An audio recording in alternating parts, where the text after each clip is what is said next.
Hello बच्चों, एक बार फिर आपका स्वागत है इस क्लास में जिसमें लोग पढ़ रहे हैं क्लास 8 की मैथमेटिक्स अर्थात गणित मंथन, जिसकी कार्य पुस्तिका यानी अभ्यास कार्य पुस्तिका वर्कबुक पढ़ने वाले। इसका चैप्टर चल रहा है 6 प्लेइंग विद नंबर अर्थात संख्याओं से खेल। इस चैप्टर को हम पढ़ रहे हैं और ऑलरेडी इसके क्वेश्चन हम 6 तक करवा चुके हैं। यहाँ 7 नहीं लिखा हो क्योंकि 7 में कुछ नहीं, आप उसकी टेबल में जाओगे तो 1 से लेके 100 तक आपको गिनती लिखनी है और कुछ भी नहीं करना, इसलिए हमने उसको छोड़ दिया। शुरू करते हैं क्वेश्चन 8 से। छोटे छोटे क्वेश्चन है और कॉन्सेप्ट अच्छी है जो आपको सीखने के लिए मिलेगी। यहाँ कहा गया वो है छोटी छोटी संख्या। ये पहला ही सवाल देखिएगा, बहुत अच्छा है। वो है छोटी छोटी संख्या जो 1 से 10 तक सभी अंकों से पूर्णतः विभाजित हो जाए। इसका मतलब क्या, वो ये कह रहे हैं कि 1 से 10 तक की संख्याओं का आप एलसीएम फाइंड करिएगा। ये जब भी कहा जाता है कि छोटी छोटी संख्या के लिए हमसे कहा जाए तो इसका मतलब है हमें उन संख्याओं का एलसीएम फाइंड करना होता है, लघुत्तम समावर्ग। तो इसका आंसर क्या होना चाहिए, 1 से लेकर 10 तक की संख्याओं का एलसीएम फाइंड करना। आपको ये तो बहुत संख्या हो जाएंगी, हमने ज्यादा से ज्यादा 2 संख्याओं 3 संख्याओं के एलसीएम फाइंड किए। आप जब इसमें पहुंचेंगे तो यहाँ भी आपको 2 या 3 संख्याओं के एलसीएम ही फाइंड करने के लिए मिलेंगे। देखिएगा, हम आपको समझाते हैं। शुरू करते हैं क्वेश्चन 8 से। तो यहाँ पर हमको फाइंड करना है 1 से लेकर 10 तक के नंबर के एलसीएम। देखिएगा, एलसीएम अभी तक आपने जैसे सीखे होंगे, आप वो कॉन्सेप्ट बिल्कुल लगाई ना।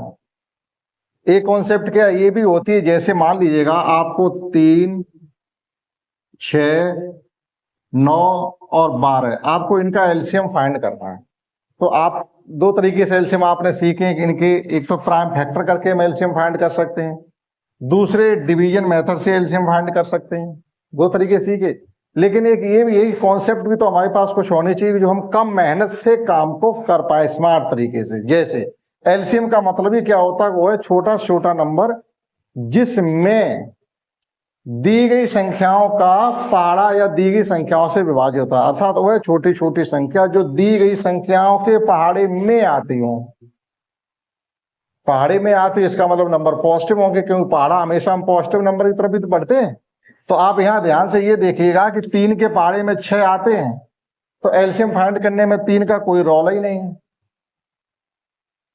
6 के पहाड़े में 12 आते हैं, तो एलसीएम फाइंड करने में 6 का कोई रोल ही नहीं है। अब हमारे पास बचा क्या है, देखिएगा ये बचा है हमारे पास कि ये 9 बचा है। अब 9 के पहाड़े में तो 12 नहीं आते हैं ना, और 12 सिंगल बचा हुआ है। इसका मतलब जो एलसीएम फाइंड करना है 9 और 12 का हमको फाइंड करना है। तो 9 12 के एलसीएम के लिए भी कैसे फाइंड करेंगे, जरा ध्यान से देखना कि इसको लिख सकते हैं 3 गुणा 3 और इसको लिख सकते हैं 3 गुणा 4। अब आप ये ध्यान से देखो, इसका भी एक 3 12 के अंदर है, तो इस 3 की भी जरूरत नहीं है हमें एलसीएम फाइंड करने हैं। बचा क्या हमारे पास, 12 कंप्लीट बचे और 3 ये बचे, 12 3 36। जो किसी किताब में नहीं पढ़ाया गया आपको वो सीखने के लिए यहाँ मिल रहा है। किताब में एलसीएम फाइंड करने के लिए आपको प्राइम फैक्टर मेथड और डिवीजन मेथड ही आपने सीखे और वही सिखाए भी जाते हैं। लेकिन एक ये भी तो हमारे पास कॉन्सेप्ट है ना, हमने देखो यहाँ पर प्राइम फैक्टर किए हैं और ना ही हमने इसका डिवीजन मेथड किया, कुछ नहीं किया। लेकिन एक तरीके से डिवीजन ही था, लेकिन आपको समझ में नहीं आया होगा डिवीजन तो हमने कहीं किया नहीं। हमने ये देखा कि 3 के पहाड़े में 6 आ ही रहे, तो एलसीएम फाइंड करने में 3 की क्या जरूरत। जो संख्याएं 6 के पहाड़े में आएंगी वे सभी 3 के पहाड़े में भी आएंगी, इसलिए 3 को हटाइए। इसी प्रकार से हमने देखा 6 के पहाड़े में 12 आ रहे, अब 12 के पहाड़े में जो भी संख्याएं आएंगी वो 6 के पहाड़े में भी 100% आएंगी। तो फिर एलसीएम में इसकी जरूरत क्या है, 6 को भी हटाइए। अब आपके पास 2 ऑप्शन थे, एक तो ये था डायरेक्ट कि आप 9 × 12 कर देते तो 12 निम्मा 108, ये नंबर थोड़ा बड़ा निकला जाके, और हमने कहा छोटा छोटा नंबर चाहिए। तो थोड़ा और अगर हम अंदर इसके चलेंगे तो हम ये देखते हैं कि 9 को लिख सकते हैं 3 गुणा 3 और 12 को लिख सकते हैं 3 गुणा 4। अब यहाँ भी इसके 3 12 के साथ हैं, तो एक 12 के साथ में एक 3 यहाँ भी है, तो इन 3 की यहां से कोई जरूरत नहीं, इन्हें भी हटाइए। क्योंकि इसके बदले में वो 3 पहले से वहां है, तो कहेंगे तुम क्यों आ रहे हैं, हम यहाँ खड़े तो हैं, हम देख लेंगे। तो ये क्या हुआ, ये 12 हमारे क्लियर बचे और 3 ये बच गए, तो ये क्या हो गया 12 3 36। तो वह छोटा छोटा नंबर 36 है जो 3 6 9 और 12 के पहाड़ी में आ रहा है। इससे छोटा कोई नंबर नहीं है जो इन तीनों संख्याओं के पहाड़ी में आए। इसलिए इनका जो जेन्युइन एलसीएम है, रियल एलसीएम है, वो 36 होगा जाके। 108 तो हम फ्रैक्शन को सॉल्व करने के लिए यूज कर लेते हैं, लेकिन वो एलसीएम इनका नहीं है। इससे बाद में 72 पड़ रहा है, तीसरे नंबर पर 108 आ रहा है। क्लियर हुआ? समझते हैं क्वेश्चन 8। तो इसी प्रकार से क्वेश्चन 8 में हमसे कहा गया 1 से लेके 10 तक। जैसे अब समझिएगा, अब आप कॉन्सेप्ट सीख गए होंगे तो आप इसको कर सकते 1 10, इन सभी नंबरों का हमें एलसीएम चाहिए। सीधी सी बात ये है, जो कहा गया उसका मतलब ये है कि 1 से लेके 10 तक की संख्याओं का आप एलसीएम फाइंड करिएगा। या वो छोटा छोटा नंबर जो 1 से लेके 10 तक के अंकों से विभाजित, तो एक ही बात है। अब ध्यान से देखिए, 1 की हमें कोई जरूरत नहीं है, क्योंकि 1 के पहाड़े में सभी नंबर आते हैं, 2 के पहाड़े में 4 आते हैं, और 4 के पहाड़े में 8 आते हैं। तो ना 4 की जरूरत है एलसीएम फाइंड करने में, ना हमें 2 की जरूरत है। भाई एलसीएम आपके दिमाग में हित गया और इतने हमारे पास नंबर, इन सबका हम डिवीजन मेथड से एलसीएम फाइंड करेंगे या हम इनका प्राइम फैक्टर करेंगे तो बहुत टाइम लगेगा। बिल्कुल लगेगा, जब आपके पास कॉन्सेप्ट नहीं होगी तो टाइम लगेगा, सीधी सी बात। और देखिएगा आप, 3 के पहाड़े में 6 आते हैं तो एलसीएम फाइंड करने में 3 की कोई जरूरत नहीं है, हटिए। 5 के पहाड़े में 10 आते हैं तो एलसीएम फाइंड करने में 5 की कोई जरूरत नहीं, हटिए। अब हमारे पास बचा क्या? हमारे पास देखो 1 2 3 4 5, यहां तक कोई नंबर नहीं बचा। बचा 6 7 8 9 और 10 बचा, ठीक। और चलिएगा अभी 6 में भी देखिएगा, 6 को क्या लिख सकते हैं? 2 गुणा 3। 7 को कुछ नहीं लिख सकते क्योंकि प्राइम नंबर है। 8 को क्या लिख सकते हैं? 2 गुणा 4, ठीक। और 9 को क्या लिख सकते हैं? 3 गुणा 3। और 10 को क्या लिख सकते हैं? 2 गुणा 5। अभी आप ये देखना ध्यान से कि इस 2 की और इस 2 की भी हमें कोई जरूरत नहीं है, क्योंकि 6 के 2 और 8 के 2 दोनों के बदले में हमारा क्या आ जाएगा? 10 आ जाएगा। तो 10 रह गया। अब हमारा देखो ये 3, 6 का ये वाला 3 9 में दिखाई दे रहा, तो इस 3 की भी हमें कोई जरूरत नहीं है। अब देखिएगा एलसीएम हमारे पास क्या बचा है? एलसीएम के तौर पर केवल यहाँ 4 बचा है, यहाँ 9 बचा है और यहाँ 10 बचा है। तो आप समझ पा रहे हैं कि देखिएगा ये 2 और 3 दोनों कहाँ? 2 का 6 का 1 2 तो है हमारे 10 का अंदर, और 6 का 1 3 है हमारे 9 के अंदर। तो इस 6 की भी एक तरीके से इस एलसीएम को फाइंड करने में कोई जरूरत नहीं निकली। अब बचा है हमारा देखिएगा 8। 8 का भी 4 2 1 कहाँ है? 10 के अंदर पहले से है। बड़ी संख्या के अंदर अगर हमारा कोई नंबर है तो छोटी संख्या के उस नंबर की हमें कोई जरूरत नहीं है। अब हमारे पास एलसीएम फाइंड करने के लिए नंबर कौन कौन से बचे? एक तरीके से एक तो हमारे पास देखो ये बचा हुआ है 4 और 9 कंप्लीट बचा हुआ है, ठीक, क्योंकि 9 का कोई नंबर 10 के अंदर नहीं है, ठीक। और 10 तो ये बचा ही, और 1 बचा हमारे पास 7। आप इनका मल्टीप्लाई करिएगा, 9 4 जा 36, 36 इंटू 7 इंटू 10, 7 और 36 का मल्टीप्लाई करेंगे तो 7 6 42, यानी 7 6 जा 42, कैरी 4, 7 3 जा 21 और 4 25 और 1 0, ये यानी 25 और 20। 25 20 एक ऐसा नंबर है जो 1 से लेकर 10 तक की सभी संख्याओं से विभाजित होता है, और ये कई बार कंपटीशन में भी और आपसे नॉर्मल भाषा में भी कोई कभी भी पूछ सकता है और पूछा गया भी है, ठीक। तो अब हमने तो आपको इस तरीके से बता दिया, शेष इसका प्राइम फैक्टर मेथड है और डिवीजन मेथड है, उससे आप कर लेंगे। Prime factor method, division method, उससे आप स्वयं कर लेंगे। हमने आपको एक नए प्रोसेस से इनका एलसीएम निकालना बताया, ठीक। आप चाहो तो इसको नोट कर सकते हैं। समझते हैं क्वेश्चन 9। क्वेश्चन 9 में हमसे ये कहा गया कि आप 2 पूर्ण वर्ग संख्याओं के औसत को 2 की घात के रूप में लिख सकते हैं। 2 की घात के रूप में मतलब ऐसे नंबर आ सकते हैं क्या? 2 4 8 16 32 64, इन्हीं नंबरों को 2 की घात के रूप में लिखा जा सकता है। जैसे ये नंबर 2 पे पावर 1 है, ये नंबर 2 पे पावर 2 है, ये 2 पे पावर 3 है, ये 2 पे पावर 4 है, ये 2 पे पावर 5 है और ये 2 पे पावर 6। ये 2 पे पावर घात के रूप में नंबर को व्यक्त करना कहा जाता है। क्लियर? अभी हमसे कहा गया कि क्या 2 पूर्ण वर्ग संख्याओं के औसत, अभी औसत क्या होता है? जितनी भी आपके पास संख्याएं दी गई उन सबका एडिशन, और जो संख्याएं हैं गिनती में उनसे भाग कर दिएगा। जैसे आपसे ये पूछा जाए 2 3 4 और 6 का औसत बताइएगा, तो इन सबको 1 2 3 4 संख्याएं, इनका जोड़ और 4 से ही भाग, ये औसत होता है। तो 6 4 10 5 15, ये 15/4, ये हमारा औसत आ गया। औसत ही कॉन्सेप्ट क्लियर हुई। अब वो कह रहे हैं क्या दो पूर्ववर्ग संख्या, कोई संख्या पूर्ववर्ग संख्याएं उठाइए आप, कोई भी पूर्ववर्ग संख्या उठाओ। मान लो एक पूर्ववर्ग संख्या 4 है और एक 9, इनको जोड़ के 2 से भाग करो तो ये 13/2 हो गया। 13/2 का मतलब ये तो 6.5 आया। 6.5 को हम 2 की पावर 2 की घात के रूप में लिख सकते हैं? कतई नहीं लिख सकते। और नंबर देख लो, ये चलो ये आप विषम विषम नंबर ले लो। एक ले लीजिएगा 9 और एक लीजिएगा 25/2। 25 और 9 34, 34/2 = 17। क्या 17 को 2 की घात के रूप में लिखा जा सकता है? बिल्कुल नहीं लिखा जा सकता। और नंबर ले लीजिएगा, एक नंबर ले लीजिएगा 16, एक ले लीजिएगा 25। ये पूर्ण वर्ग संख्याएं हैं, ठीक। अब औसत निकालने के लिए 2 से भाग करिए, ये हो रहा है 41/2। 41/2 21.5। क्या इसे 2 की घात के रूप में लिखा जा सकता है? बिल्कुल नहीं लिखा जा सकता। तो इसका आंसर क्या हो जाएगा? क्या दो पूर्ण वर्ग संख्याओं को कि औसत को 2 की घात के रूप में लिख सकते हैं? नहीं लिख सकते। बस लिख देना, नहीं लिख सकते। क्वेश्चन हो गया। हल करके रिक्त स्थान की पूर्ति करिएगा। ये आपकी टेबल दी गई थी, 2 क्वेश्चन है उसमें, इन्हें सॉल्व करना, देखिएगा कैसे सॉल्व करना। तो क्वेश्चन 10 में हमें फर्स्ट गिवन है 3 × 3 - 3 पावर बार। अब ये बार का क्या मतलब होता है? किसी नंबर पे बार लगा हो, इसका क्या मतलब? अगर आपने पढ़ा है तो अच्छी बात, नहीं पढ़ा है तो आज समझ लीजिएगा। जैसे हमने कोई नंबर, जैसे ये है हमारे पास 1/3 है, इसे आप भाग करिएगा, 1 को 3 से भाग करिएगा तो आपका आएगा 0.3333, और ये करते रहिए, कभी खत्म नहीं होगा।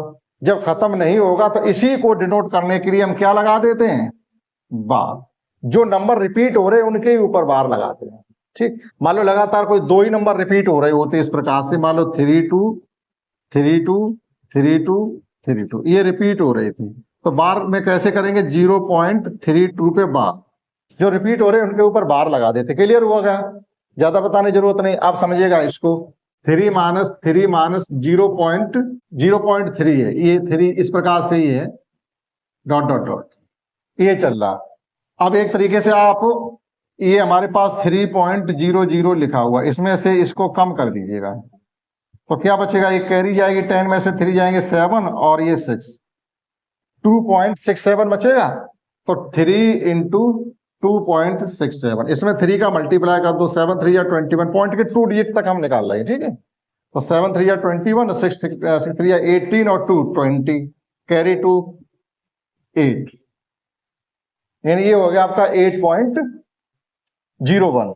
7 × 21 और 6 × 18, 2 20, कैरी 2, 3 × 6 2 8 हो गया। इसी प्रकार से अगला देखिएगा, यहां दिया गया 75 को 5 से भाग करो, ब्रैकेट में लिखा हुआ है 5 - 3, ठीक। आपके पास 2 तरीके हैं, पहले ब्रैकेट सॉल्व कर लीजिएगा। 75 - 5 × 2, यानी 75 को भाग करना है, माइनस नहीं भाग है 10, ये आ गया 7.5। एक तो इस तरीके से कर सकते थे हम, या आपको नहीं, पहले हमें तो भाग करना था, चलो भाग कर लो। जब पहले इसमें भाग करोगे तो ये कितना आ गया? 15। 5 का भाग 75 में 15 बार जाएगा, और अभी भी भाग किसका देना है? 2 का। 5 में से 3 जाएंगे, 2 बचेंगे। अब 2 का भाग दो तब भी 7.5 ही तो आया। नोट कर लीजिएगा। समझते हैं नेक्स्ट क्वेश्चन 11। नेक्स्ट क्वेश्चन 13 11 समझते हैं। इसमें कहा गया निम्नलिखित प्रश्नों के सही विकल्प चुनिएगा। पहला क्या है इसमें? 13 से पूर्णतः विभाजित होने वाली संख्या। हमारे पास 4 संख्याएं दी गई 13 से, आपको चेक करना ये संख्याएं 13 के पहाड़े में आती हैं कि नहीं आती। आपके पास 2 तरीके हैं, एक तो ये है कि 13 का भाग देकर सभी में देख लो, सामान्य तरीका आपका। और इससे अच्छी बात क्या हो सकती है? आप 13 का भाग इसमें देखे, देखो पूरा चला जाए तो अच्छी बात, फिर इसमें देखो चला जाए, जिसमें पूरा भाग चला जाए वही आपका जवाब है।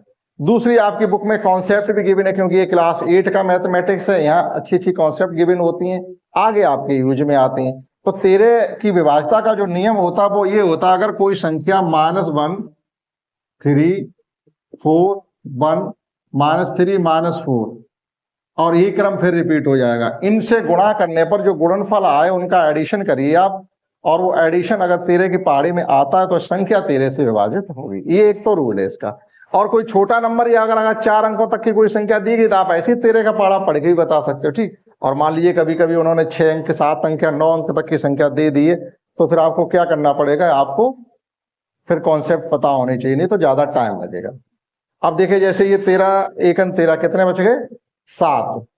जीरो ये हो गए, 13 पंचे 65, फिर कितने हो गए 5 फिर बच गए और 2 इधर है, तो 52, 13 चकू 52, ये संख्या 13 से विभाजित हो रही है। तो हम कोई और कॉन्सेप्ट लगाते इससे अच्छा तो हमारा आंसर आ गया।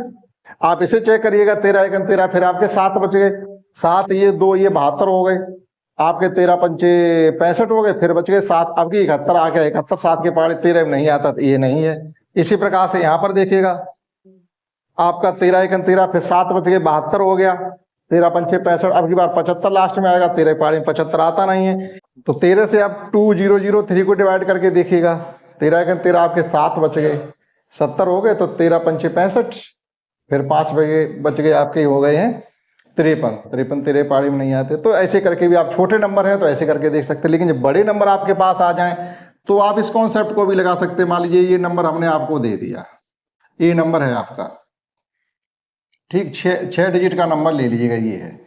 अब इसकी हमें पता करनी है नंबर 13 से डिजिट है या नहीं है, तो क्या करोगे, ये लगा सकते हो आप, जैसे 6 में -1 का मल्टीप्लाई करोगे तो -6, 8 3 या 24, 8 3 या ये हो जाएंगे आपके -6, 24, 3 4 या 12 और 2 1 या 2, -3 -32, ठीक, ये आ गए आपके, हमने सभी में मल्टीप्लाई कर दिया, मतलब -1 3 4 1 -3 -4, इस प्रकार से इन सभी नंबरों मल्टीप्लाई कर दिएगा, इनका प्रोडक्ट निकालिएगा। तो इसमें थोड़ा टाइम कंज्यूम तो होता है, कभी कभी बड़े नंबर आ जाते तो आप इस पर कर सकते हैं, -6 आ गए, 8 3 24 आ गए, 4 3 12 आ गए, ये आपका 1 नहीं लिखा, हाँ 2 एकन 2 आ गया, और ये -3 आ गया, और ये 8 चकू 32 आ गया। अब देखो माइनस के देखिएगा कितने आपके पास हैं, माइनस के आपके पास है 32 और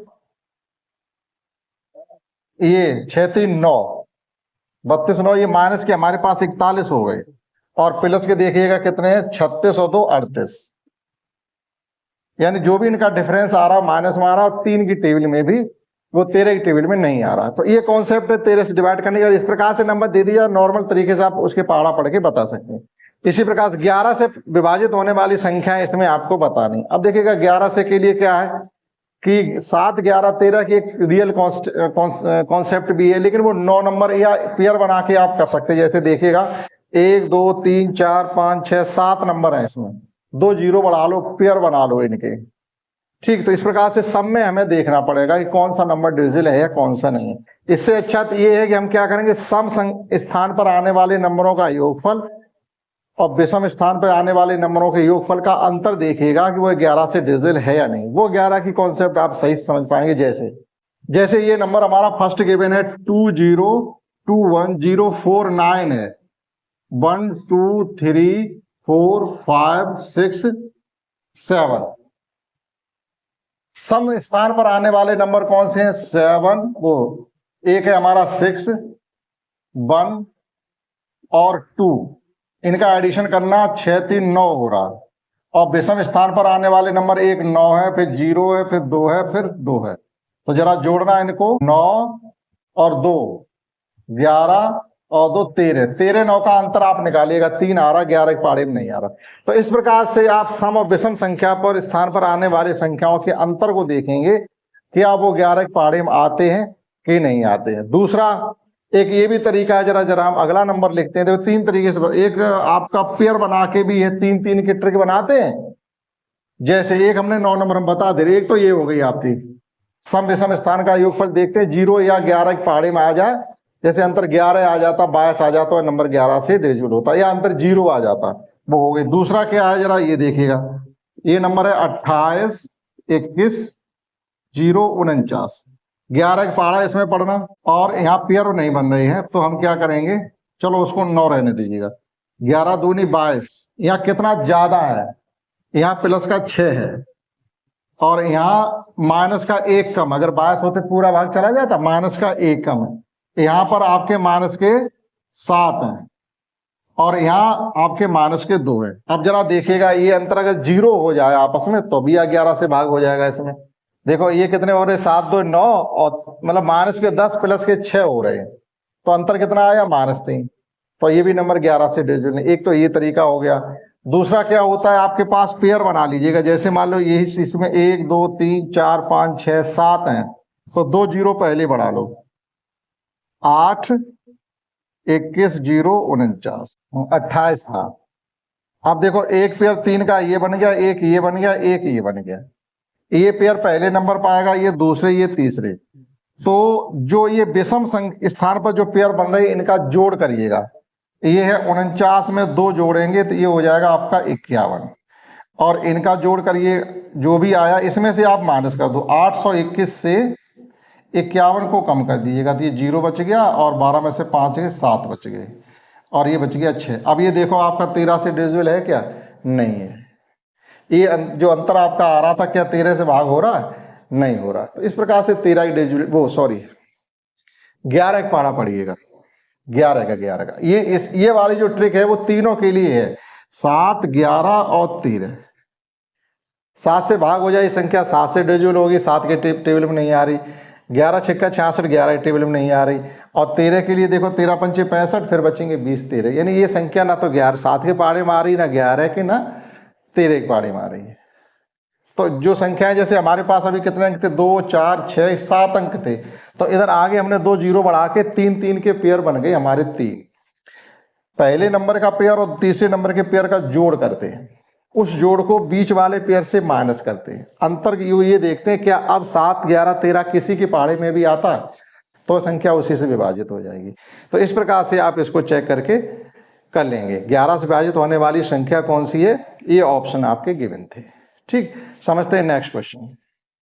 तो इस क्लास में हमने आपको क्वेश्चन 8, 9, 10 और 11 को कंप्लीट, ये इसका फर्स्ट पार्ट करा दिया। सेकंड पार्ट को आप स्वयं करेंगे। देखते और पार्ट भी तो नहीं है इसमें देखिएगा 11 में और भी पार्ट गिवन है। अभी हमारे पास 2 पार्ट इसमें और गिवन है, पहला, दूसरा, तीसरा, चौथा, 2 पार्ट और गिवन है, हम वो भी आपको करा रहे हैं। ये 3 अंकों की संख्या 20A से 20A है तो 9 से विभाजित है। अब देखो 9 की विभाज्यता आपने पढ़ी होगी पहले से ही। कोई संख्या हमारी 20A है और ये कह रही है 9 से तो 100% कट जाती, तो A की वैल्यू क्या होनी चाहिए? 3 और 9 की आपने विभाज्यता पढ़ी होगी। अंकों का योगफल 3, 6 या 9 हो जाता है तो संख्या 3 से विभाजित होगी। इसी प्रकार से अंकों का योगफल अगर 9 हो जाता है तो संख्या 9 से विभाजित होगी। तो यहाँ अंकों का योगफल निकालिएगा 2 + 0 + A, और ये हमें 9 करना भी है क्योंकि 9 से विभाजित है। तो ये 2 जाके उधर सब्ट्रैक्ट हो जाएंगे तो A बराबर कितना होना चाहिए? 7। आ गया आंसर। यानी हम यहाँ इनका योगफल हमें 9 करना है तो A बराबर कितना रख दें? 7, क्योंकि 9 से विभाजित है, उन्होंने कह दिया। इसी प्रकार से इसका फोर्थ पार्ट में देखिएगा क्या है, तो इसका ऑप्शन हो जाएगा डी वाला, इसमें 7 गिवन है। ये 5 अंकों की संख्या, यहाँ भी देखिएगा हमें क्या गिवन है, 5 अंकों की संख्या 7, 9, 1, 2 और A है, और ये संख्या 8 से विभाजित है। 8 से विभाजित क्या होती है? किसी संख्या का अंतिम 3 अंक अगर 8 के पहाड़े में आते हैं तो पूरी संख्या 8 से विभाजित होगी। तो हमें क्या देखना? ये देखने हैं अंतिम 3 अंक, 1, 2 और A। अब देखो 8 का पहाड़ा 12 में पढ़ेंगे तो 4 बच जाएंगे, 8 एकन 8। अब यहाँ पर कौन सा अंक रखा जाए जो हमारा 8 से विभाजित हो जाए? कौन सा अंक रखा जाए? यहाँ तो जैसे 8 एकन 8, 4 बच गए शेषफल, 4 शेषफल बच गया तो 4 की। अब यहाँ पर कौन सा अंक रखेंगे? इसमें जो ऑप्शन दिए गए उसी में देखो, अगर 0 रखेंगे तो 8 पंचे 40 हो गया, तो 0 भी रखा जा सकता, 2 नहीं रखा जा सकता, 42 हो जाएगा, 1 नहीं रखा जा सकता, 4 भी नहीं रखा जा सकता। तो उन्होंने कहा न्यूनतम अंक कौन सा है? न्यूनतम अंक हमारा 0 ही होगा, यानी संख्या जो ये होगी 7, 9, 1, 2, 0। 8 की विभाज्यता, 2 की विभाज्यता क्या है? अंतिम 1 अंक। 4 की क्या है? अंतिम 2 अंक। 8 की क्या है? अंतिम 3 अंक। 16 की क्या है? अंतिम 4 अंक। 32 की क्या? अंतिम 5 अंक। ऐसे बढ़ते चले जाएंगे। तो 8 की विभाज्यता क्या होती? अंतिम 3 अंक अगर 8 के पहाड़े में आते हैं तो पूरी संख्या 8 से विभाजित होगी। अब ये कह दिया 8 से विभाजित है तो A का न्यूनतम मान क्या होना चाहिए? एक 0 ही ऐसा है जो यहाँ रखने से ये संख्या विभाजित हो रही दी गई ऑप्शन में से। ठीक है, इसी प्रकार से देखो इसमें 12वां सवाल भी दिया गया कि एक संख्या A92 है जहाँ A बीजीय व्यंजक, इसके अंकों को उलटकर प्राप्त होने वाली संख्या को मूल संख्या से घटाने पर 495 प्राप्त होता है। A का मान ज्ञात कीजिएगा। अब आपको 12 से लेकर के नेक्स्ट क्वेश्चन हम अगली क्लास में करवाएंगे, ठीक, क्योंकि वो फिर थोड़ी लेंथी भी है। तो इस क्लास में हमने आपको क्वेश्चन 8, 9, 10, 11 और एक ये 12 भी हमने आपको 12 नहीं करा, 11 ही कंप्लीट हमने आपको करा दिए। ठीक, आशा करता हूँ आपने समझ पाए होंगे। इस क्लास में तो दैट्स ऑल।